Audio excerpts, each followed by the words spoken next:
Irmãos, Filipenses mesmo, talvez não haja necessidade de você virar a folha, né? Capítulo 3, na minha Bíblia não precisa, né? Talvez na sua tenha que você virar a folha aí, né? A página, na minha não está na mesma página aqui. Então, se você pudesse colocar sobre os seus pés, Filipenses capítulo 3, a partir do versículo 2, está escrito assim: Senhor nosso Deus e Pai, antes de ler aqui com os amados irmãos, eu oro para que o Senhor venha me usar conforme a Tua vontade, a Tua palavra, para que eu não venha falar nada de mim mesmo, ó Pai, nem da carne, e sim o que está escrito na Tua palavra, sob a direção do Divino Espírito Santo, para que a igreja continue sendo edificada e o Senhor louvado, glorificado em nome de Jesus. Amém, graças a Deus. Então, Filipenses 3, 2 em diante diz assim: Acautelai-vos dos cães, acautelai-vos dos maus obreiros, acautelai-vos da falsa circuncisão, porque nós é que somos a circuncisão, nós que adoramos a Deus no Espírito e nos gloriamos em Cristo Jesus e não confiamos na carne. Bem que eu poderia confiar também na carne. Se qualquer outro pensa que pode confiar na carne, eu ainda mais. Circuncidado ao 8º dia, da linhagem de Israel, da tribo de Benjamim, hebreu de hebreus, quanto à lei fariseu, quanto ao zelo perseguidor da igreja, quanto à justiça que há na lei, irrepreensível. Mas o que para mim era lucro, isto considerei perda por causa de Cristo. Sim, deveras considero tudo como perda por causa da sublimidade do conhecimento de Cristo Jesus, meu Senhor, por amor do qual perdi todas as coisas e as considero como refúgio para ganhar a Cristo e ser achado nele, não tendo justiça própria que procede da lei, senão a que é mediante a fé em Cristo, a justiça que procede de Deus, baseada na fé, para o conhecer e o poder da sua ressurreição e a comunhão dos seus sofrimentos, conformando-me com ele na sua morte, para de algum modo alcançar a ressurreição dentre os mortos. Amém. Irmãos, buscando uma mensagem, que tem a ver com Cristo, com a Santa Ceia, eu me deparei aqui com Filipenses, onde nesse trecho o apóstolo Paulo, ele disse para os filipenses terem cuidado, dos cães, dos maus obreiros e também da falsa circuncisão. Então, Paulo aqui ele descreve pessoas que, como ele disse, ele as comparou com cães, pessoas que só pensavam em si mesmas, pessoas que não se gloriavam em Cristo, mas estavam na obra de Deus, pessoas materialistas, com segundas, terceiras intenções para com a igreja, maus obreiros. Quer dizer, Paulo já alertava lá atrás, para que eles tivessem cuidado dos cães, dos maus obreiros, porque existe o mau obreiro ou não? Aquele que tem uma intenção, embora esteja na obra de Deus, errada, uma intenção que não é uma intenção segundo Cristo, Acautelai-vos da falsa circuncisão. Por que ele falou falsa circuncisão? Nós sabemos que a circuncisão foi um tema relevante no ministério de Paulo, e ele fala sobre a circuncisão muito nas cartas. E a circuncisão, nós sabemos que era aquela cirurgia feita no homem ou na criança do sexo masculino, após o 8º dia de nascimento, onde ali era feita aquela cirurgia na ponta do órgão sexual masculino. Então, a falsa circuncisão era, no caso, aquela circuncisão em que eles falavam dela no sentido de que as pessoas precisavam de circuncidar-se. Não é? Elas precisavam da circuncisão, mas uma circuncisão que era uma marca na carne apenas, e nada mais. Então eles batiam nessa tecla de forma forte, de forma firme, que tinha que circuncidar, sendo que a circuncisão já era algo passado, né? Já não era mais o tempo da circuncisão, já era o tempo de uma outra circuncisão, né, no coração. Então eles ficavam batendo nessa tecla, mas não se atentavam realmente para a obra de Cristo, para a obra que Cristo veio fazer. Então Paulo chama essas pessoas que estão nesse grupo, né, no grupo, como ele disse aqui, dos cães, dos falsos obreiros e da falsa circuncisão. Hoje, por exemplo, quantas pessoas ficam, né, às vezes indo lá no Antigo Testamento, pegando uma coisa que nem mais é necessária e mistura isso com a nova aliança, com a liberdade que é em Cristo, para que as pessoas fiquem mantidas numa prisão, para prender as pessoas. Então existe a falsa pregação, o falso obreiro, a falsa mensagem, e o falso, ele atua onde? No meio, não é? No meio dos verdadeiros, certo? Verso 13: porque nós é que somos a circuncisão, nós que adoramos a Deus no Espírito e nos gloriamos em Cristo Jesus e não confiamos na carne. Ou seja, Deus não queria, principalmente, né, quando Cristo veio e cumpriu a lei no madeiro, Ele não queria mais marca na carne, certo? Ele queria que as pessoas tivessem a palavra de Deus na tábua do coração, na mente. É isso que Deus queria à época dos apóstolos, e até hoje continua querendo, porque nós estamos na mesma mensagem dos apóstolos, né? Então, eles confiavam na carne. Para que a pessoa fosse de Deus, ela tinha que ter a circuncisão na carne. Mas na verdade, para Deus, isso já não valia mais. Deus queria o quê? Uma pessoa renovada, transformada, mudada em Cristo Jesus pelo Espírito de Deus. Versículo de número 4: bem que eu poderia confiar também na carne.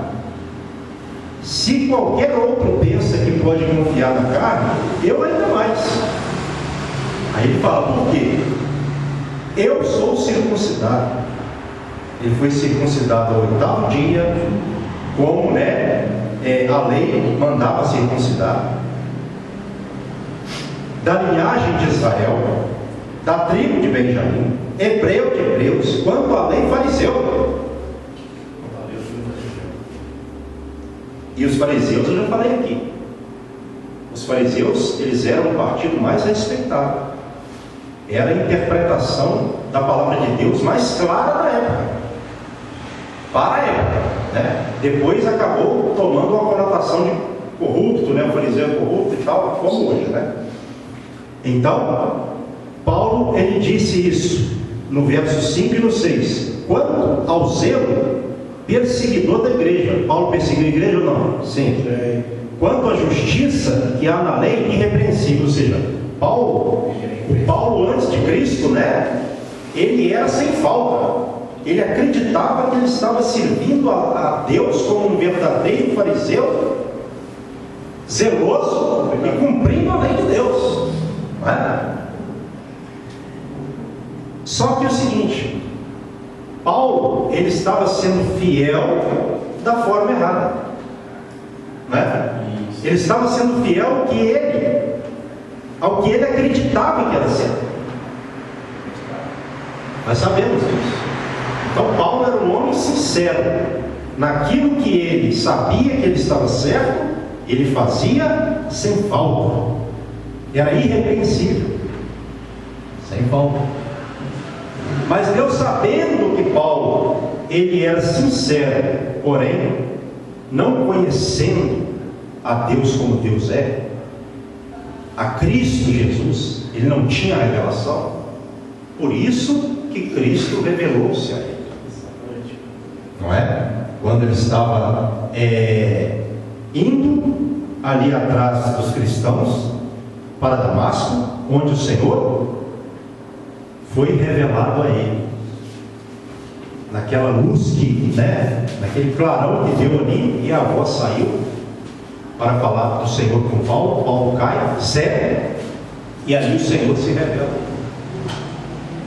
E dali nós sabemos, dali para frente, Paulo, ele se tornou um novo homem, porque ele entendeu que ele estava errado, não é?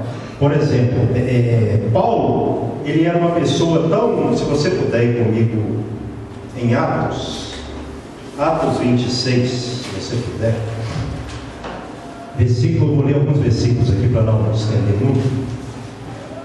Vamos ler aqui,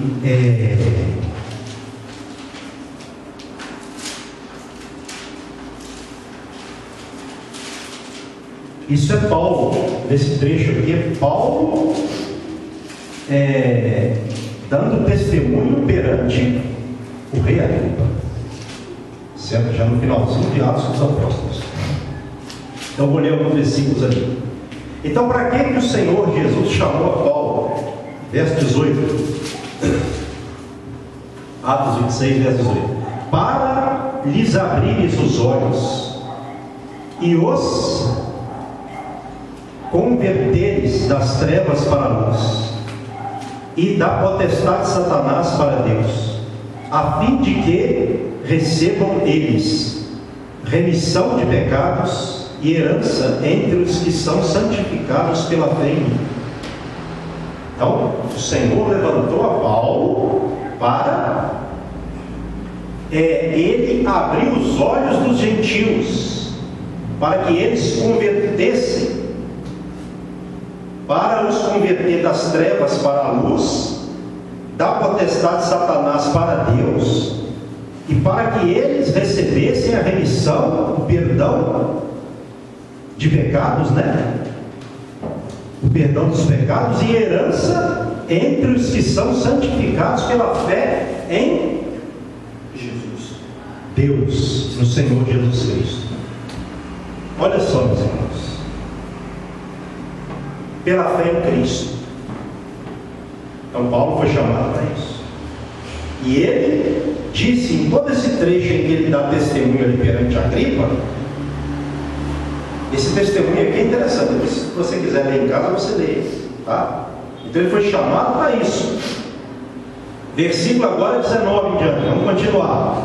Pelo que, ó rei Agripa, não fui desobediente à visão celestial, mas anunciei primeiramente aos de Damasco e em Jerusalém, por toda a região da Judéia, e aos gentios que se arrependessem e se convertessem a Deus, praticando obras dignas de arrependimento. Pregou o verdadeiro evangelho para que eles se arrependessem e fossem salvos.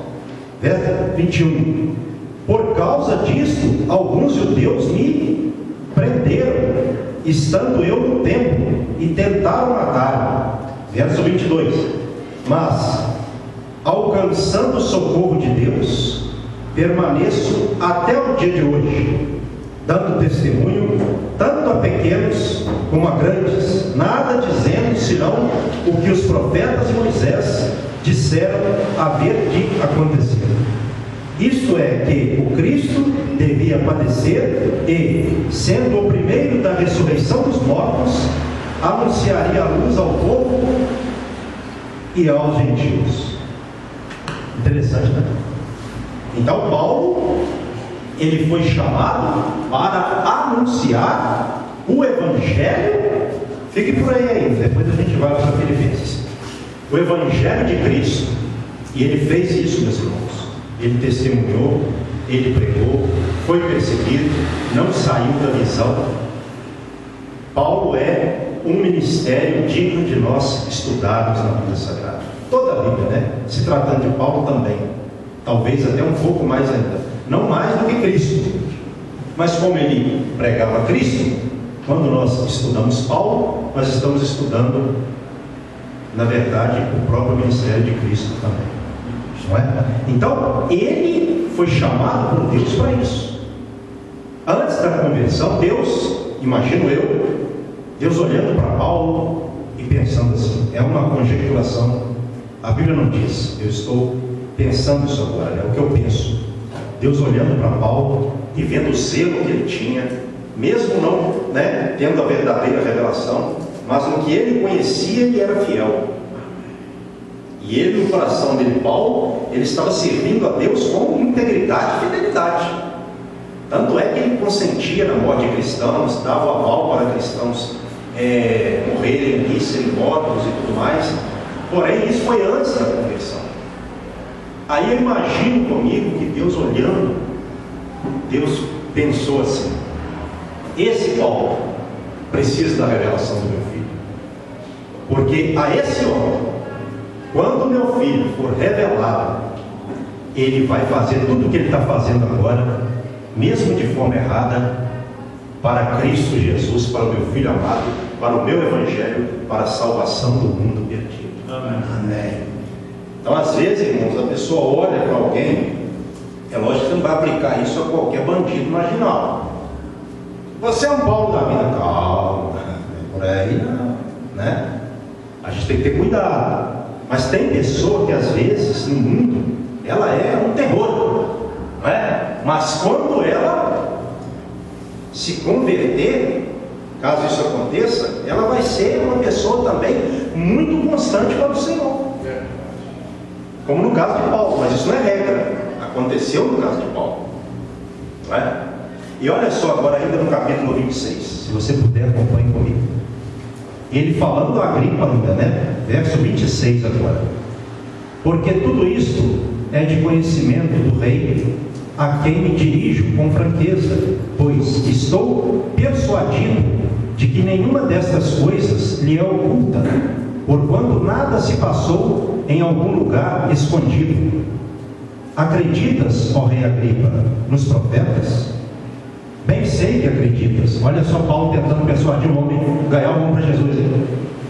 Aí no versículo 28, então Agripa se dirigiu a Paulo e disse: por pouco me persuades a me fazer cristão. Ele disse para Paulo: você, né, está querendo me convencer a ser um cristão. Olha só aí, Paulo dando um testemunho e já aproveitando para mexer com a mente do homem. E olha só que coisa linda que Paulo fala no verso 29. Paulo respondeu: assim Deus permitisse que por pouco ou por muito, não apenas tu, ó rei, porém todos os que hoje me ouvem, se tornassem tais qual eu sou, exceto estas cadeias. Olha só, quando ele disse para Paulo, Paulo foi ainda mais além. Por pouco ou por muito, que todos, não somente o Senhor, ó rei, se tornassem tais como eu, exceto estas cadeias, porém sem estas cadeias. Olha só, ele não puxou para trás, ele não recuou. Então, quando Paulo tinha uma oportunidade, numa defesa que ele ia fazer de si mesmo, né, um testemunho na prisão, sabe o que Paulo fazia? A Bíblia testifica, a Bíblia fala isso. Paulo, ele pregava o Evangelho. Em vez de Paulo ficar pensando nele mesmo, vou arrumar aqui um jeitinho para não sair fora, não. Paulo sabia que ele foi chamado para ser o preso do Senhor. Ele sabia, o Senhor tinha dito a ele que ele evangelizaria, daria testemunho do Senhor para o mundo gentil da época.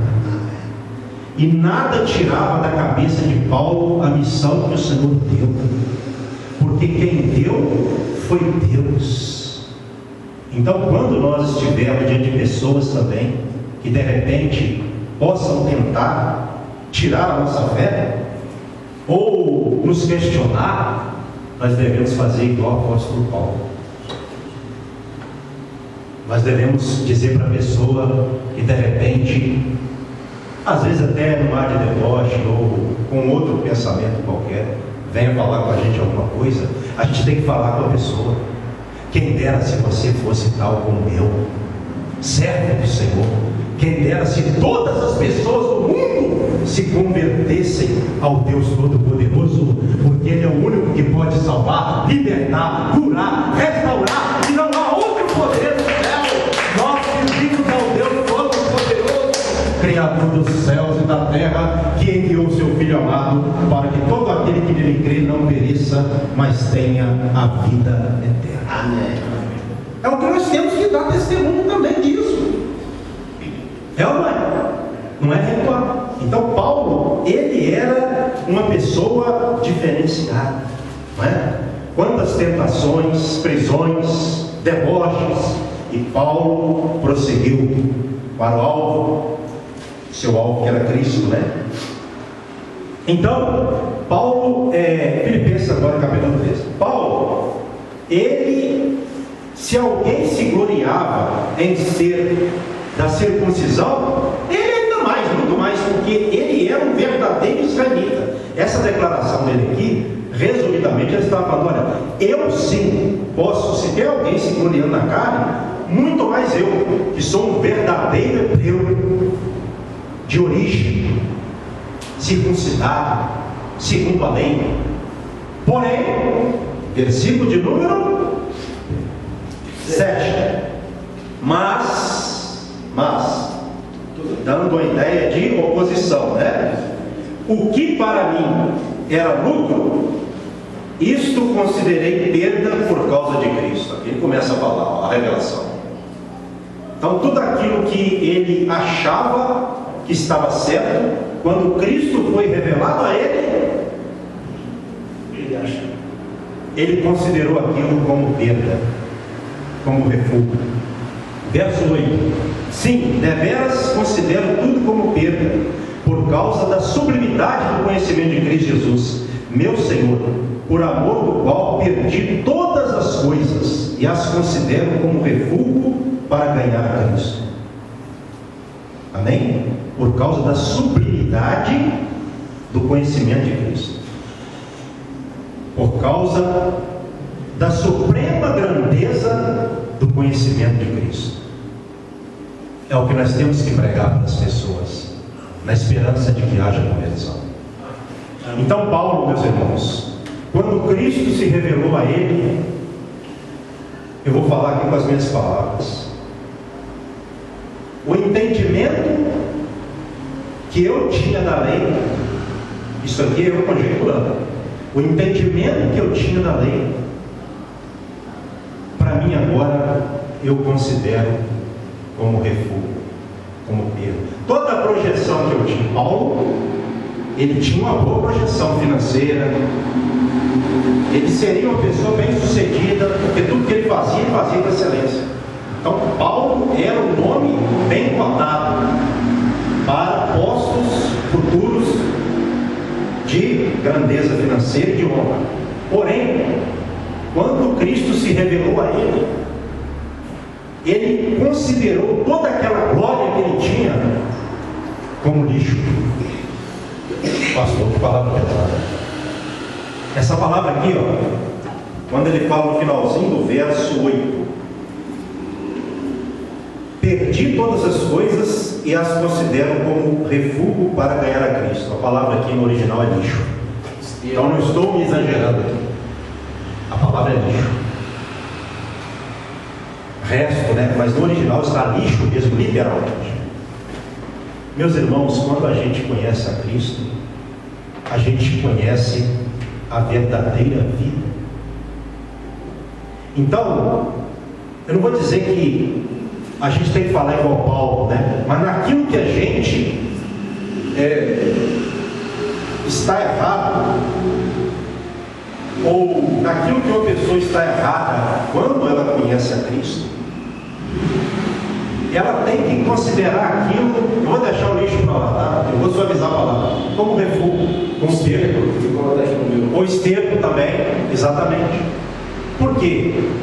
Por causa da sublimidade do conhecimento de Cristo, da suprema grandeza, da majestade do conhecimento de Cristo. Então essa é uma revelação profunda da Bíblia. Quando nós temos a revelação de Deus, nós vamos abrir mão de tudo aquilo que for necessário. Paulo foi o autor da palavra, onde ele disse assim: o viver para mim é Cristo, o morrer é lucro. Porque quem morre em Cristo, morre salvo. Agora, quem não vive para Cristo, o morrer é uma grande tragédia espiritual irreversível e imutável. Essa é a questão. Então, irmãos, nós temos que ter essa revelação no coração, a partir do momento que o apóstolo Paulo, ele conheceu a Cristo, ele não mais quis a justiça que procedia da lei. Olha só o versículo 9: e ser achado nele, não tendo justiça própria que procede da lei, senão a que é mediante a fé em Cristo, a justiça que procede de Deus, baseada na fé. Então não há justiça se não for baseada na fé no nosso Senhor e Salvador. Amém. Essa é a justiça de Deus. A justiça de Deus se cumpre em Cristo Jesus, o nosso Senhor que morreu por nós. Há muitas justiças na terra, mas são temporárias. A única e verdadeira justiça, ela está em Cristo Jesus, nosso Senhor, que tem o poder de salvar todo aquele que nele crê. Então eu não quero a justiça ou outra justiça que supere essa, até porque não tem. A única justiça que pode justificar o pecador e torná-lo justo diante de Deus é que é através de Cristo Jesus, que veio à terra, morreu por nós, pelos nossos pecados, foi crucificado, morto, sepultado e ressuscitou ao terceiro dia e subiu ao céu e está sentado à direita de Deus Pai Todo-Poderoso, de onde há de vir para julgar os vivos e os mortos. A Bíblia fala isso. Essa é a justiça do Senhor. Que adianta a pessoa ela ter uma outra justiça ou outra justiça na terra, tudo bem, mas não ter a verdadeira justiça que justifica o pecador. Vai adiantar uma coisa? É por isso que Paulo falou que ele considerou tudo como esterco, refúgio, lixo, porque ele conheceu o verdadeiro, o real, o imortal, o invisível, mas real e eterno, Cristo Jesus. É isso. É por isso que tem pessoa que não tem essa revelação. Já notou? Tem pessoa que às vezes está no meio religioso de modo geral, mas não tem a revelação. Não é, Evangelho? Vocês já observaram isso? Você não tem a revelação. Você percebe que ela não tem. Por isso que ela fica apegada às coisas terrenas, às glórias do mundo, ou às honras do mundo. Eu quero a honra de Deus que está em Cristo Jesus, nosso Senhor, a coroa incorruptível de glória, oh aleluia, que está reservada para os que amam ao Senhor e a sua vida. Naquele dia, meus irmãos, nada vai ficar de pé diante do Senhor, nada, tudo vai cair por terra, tudo é perecível, só não é perecível aquilo que vem do nosso Deus Todo-Poderoso, só não passa o que vem dele. Mas isso é muito forte o que Paulo disse aqui, não é? Então, verso 10 e 11 para a gente encerrar. Para o conhecer e o poder da sua ressurreição e a comunhão dos seus sofrimentos, conformando-me com ele na sua morte, para, de algum modo, alcançar a ressurreição dentre os mortos. Esse trecho é finalizado assim, e muito rico, porque ele disse: para conhecer, ele queria a justiça de Deus baseada na fé, não é? Para conhecer o poder da ressurreição. Qual é o poder da ressurreição? Aqui tem dois significados.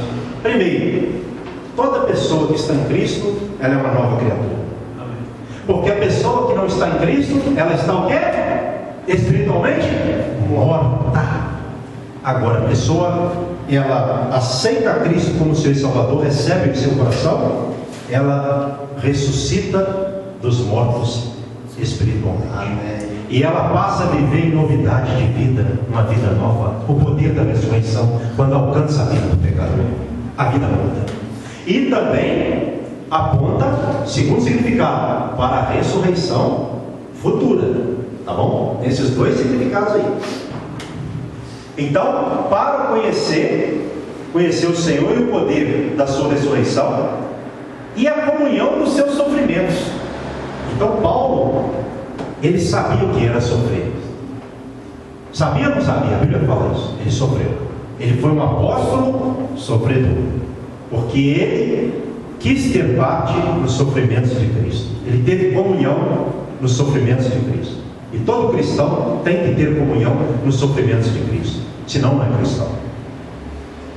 E Cristo sofreu por nós, e por Ele nós temos que sofrer também. A Bíblia fala isso. Então isso é muito sério, isso aqui, né?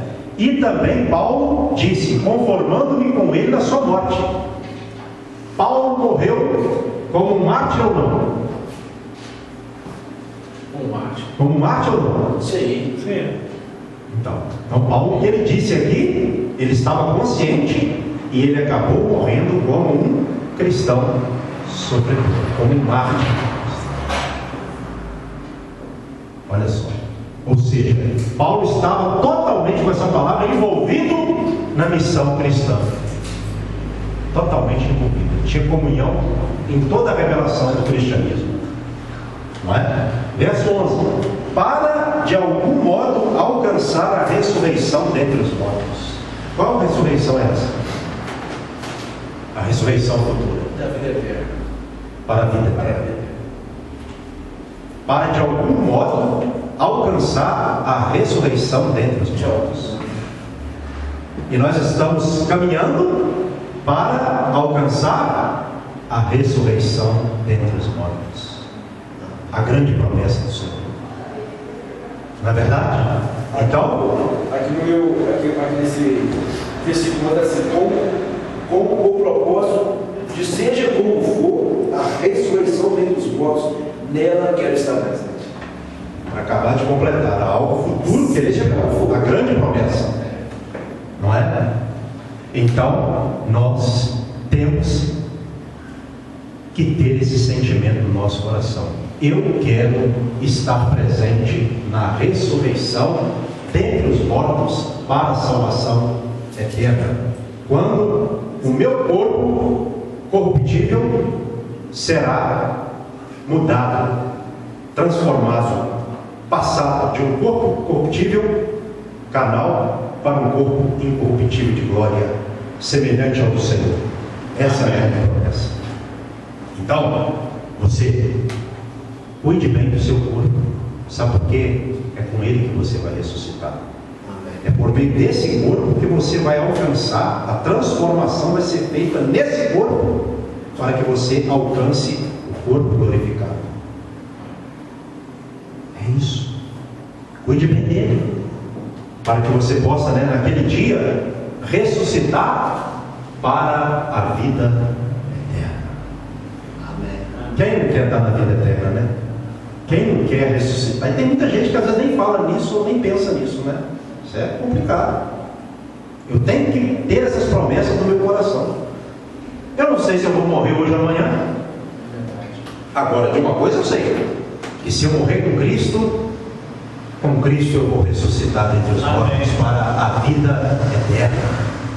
E lá não vai ter mais sofrimento, lá não vai ter mais problema político, social, perseguição, problema financeiro, doença, traição, problema de ordem financeira, espiritual, conjugal, lá vai ser a bênção eterna para todos, onde nós estaremos com o nosso Senhor, e não vai haver mais lágrimas, sofrimentos, tristezas, essas coisas, nesse momento, já serão passadas. É isso que a gente tem que querer. É o que Paulo pregava, a visão de Paulo é essa. Então não se apegue a nada, mais do que em Deus, o Senhor. Bem? Vou chamar o evangelista Francisco, nosso amado irmão Gelson, por favor. Dirijam-se à frente para me ajudar aqui nesse momento. Macarena, vira aí para nós aqui, para o evangelista aqui orando, nosso irmão Gelson.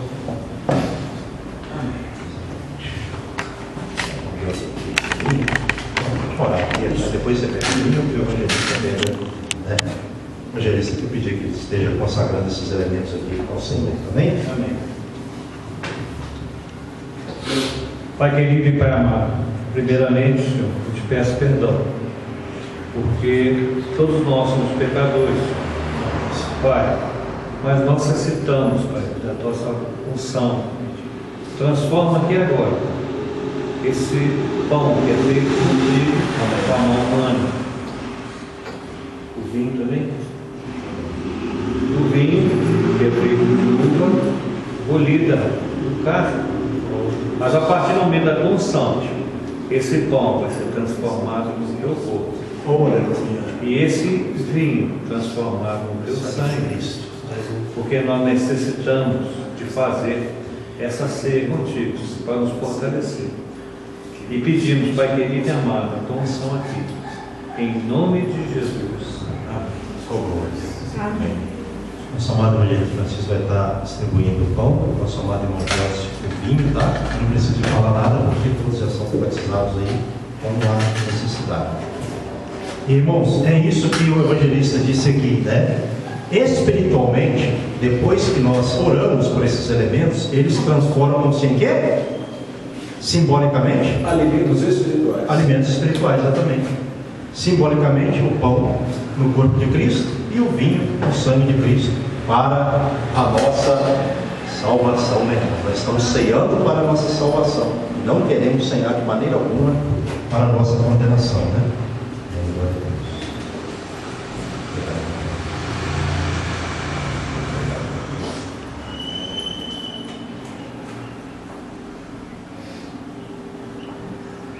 Quem está com seu pão, seu cálice de vinho, pode começar a fazer sua oração, fique à vontade, vamos orar. Pai querido, Pai amado, Senhor Deus, nós estamos aqui em oração agora neste momento, pedindo-te perdão dos nossos pecados, ó Pai, pensamentos, atos, obras, ó Pai, palavras, Senhor, que nós falamos, nós pecamos sempre, Senhor, infelizmente, mas felizmente temos a ceia, meu Pai, que é o mandamento do Senhor que nós estamos cumprindo mais uma vez para a salvação da nossa alma, e não queremos de maneira alguma, como Paulo disse aos Coríntios, ó Pai, que estavam ceando para a condenação, não queremos, ó Pai, cear para a condenação, mas sim para a salvação. Então estamos assim pedindo perdão de todo o nosso coração, de toda a nossa sinceridade, ó Pai, para que o diabo não tenha nada do que nos acusar diante do Senhor, Pai, e assim nós estejamos aptos, perdoados, ó Pai, purificados pelo sangue vertido na cruz do Calvário de Cristo Jesus, e assim ceiemos, ó Pai, tendo parte com Ele, por meio do pão que simboliza o corpo e do vinho que simboliza o sangue, para a vida eterna, em nome de Jesus Cristo, é que nós pedimos-te perdão de tudo, meu Pai, que nós fizemos, ó Pai, errado, tudo que nós fizemos de forma contrária, pecados, ó Pai, que cometemos, ó Deus, que o sangue de Cristo imaculado, vertido na cruz do Calvário, purifique-nos de todo pecado nesta noite, em nome do teu Filho amado, Jesus Cristo. Amém. E graças a Deus. Amém? Quem orou com fé, quem não acabou de orar, pode ficar à vontade, tá? Cada um tem a sua particularidade com Deus, e na sua particularidade cada um ora. Mas se já acabou, erra um pouquinho o pão assim e diga: Senhor meu Deus, eu te agradeço pelo Senhor ter enviado teu Filho para morrer, sofrer pelos nossos pecados na cruz do Calvário, em nome de Jesus. Quem orou com fé, coma do pão, simboliza o corpo de Cristo.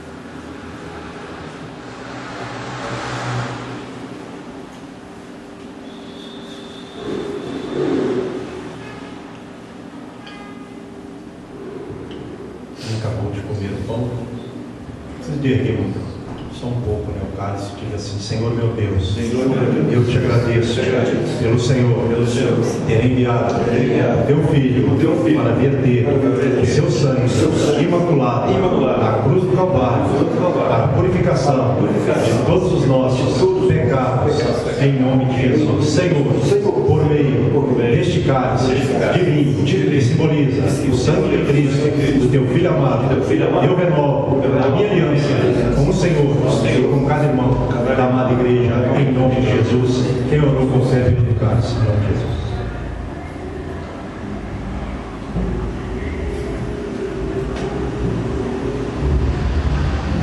Aleluia. Glória a Deus. Louvado seja Deus, bendito seja o nome do Senhor. Amém. Agradecemos a Deus por este momento, né? Que nós estamos aqui juntos, reunidos, e que nós continuemos, meus amados irmãos, juntos, reunidos, né? Por quê?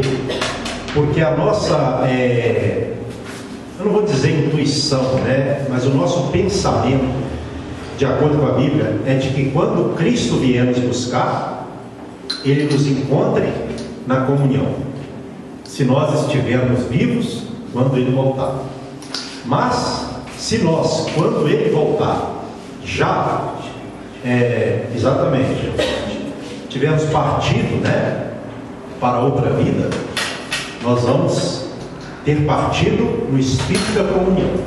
Então, quer vivos ou mortos, que nós vivamos em comunhão com os irmãos, porque quem tem comunhão com os irmãos tem com Cristo, tem com o Senhor.